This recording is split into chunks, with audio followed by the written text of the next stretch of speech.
Okay, now our next topic is Cartesian vectors. So we have seen how to deal with the planar vectors by means of unit vectors. Okay, but in fact, uh,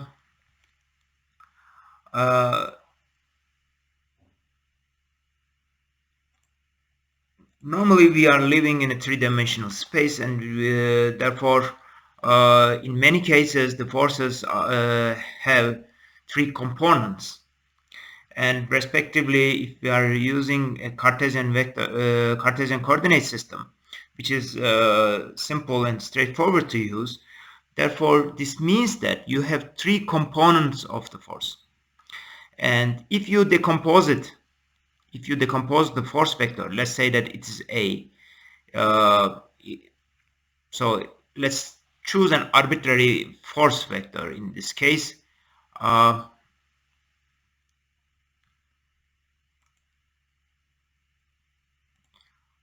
We have three components of the force, respectively. One is in the x direction, ax, one is in the y direction, ay, and the other one is in z direction, az. And of course, the magnitude can be written as absolute value of a.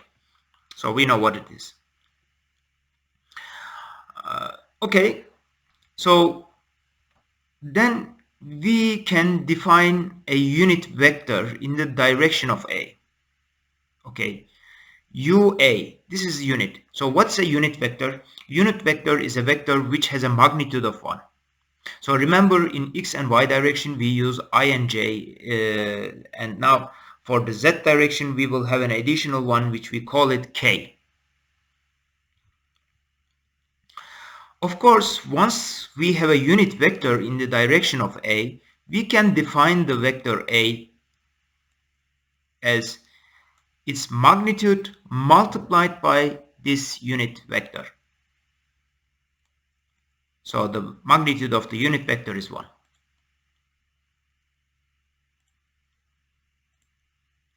Okay, so this is our first step. Now let's see how we can decompose it.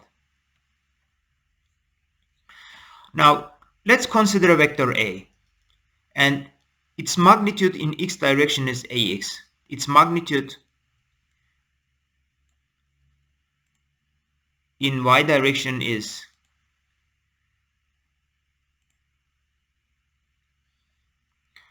ay, and its magnitude in z direction is az. Certainly we have unit vectors in each direction. So in the x direction it is I, in y direction it is j, and in z direction it is k. Now we have three components of the vector A. Of course, its magnitude is squares, sum of the square root of the sum of the squares in each direction.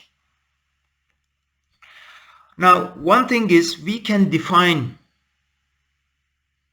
the angles between different axes in order to find its orientation, the orientation of the vector A. Now, let's say that the angle between the x-axis and the vector A is alpha, and the angle between the y-axis and vector A is beta, and the angle between the z-axis and vector A is gamma. Then I can calculate the cos alpha. Cos alpha is equal to ax divided by a. Cosine beta is equal to ay divided by a, and cosine gamma is equal to az divided by a. Therefore, I can easily write the unit vector. So there is one method. If you know the components, or if you know the vector itself, force vector A is the case here, you can directly divide it into its magnitude, and you can find the unit vector in the direction of A. And the second way is, if you know the angles of the vector with respect to each axis, then you can use this expression. So cosine alpha multiplied by A, cosine beta multiplied by J, cosine gamma multiplied by K. So this is another method that can be used to calculate the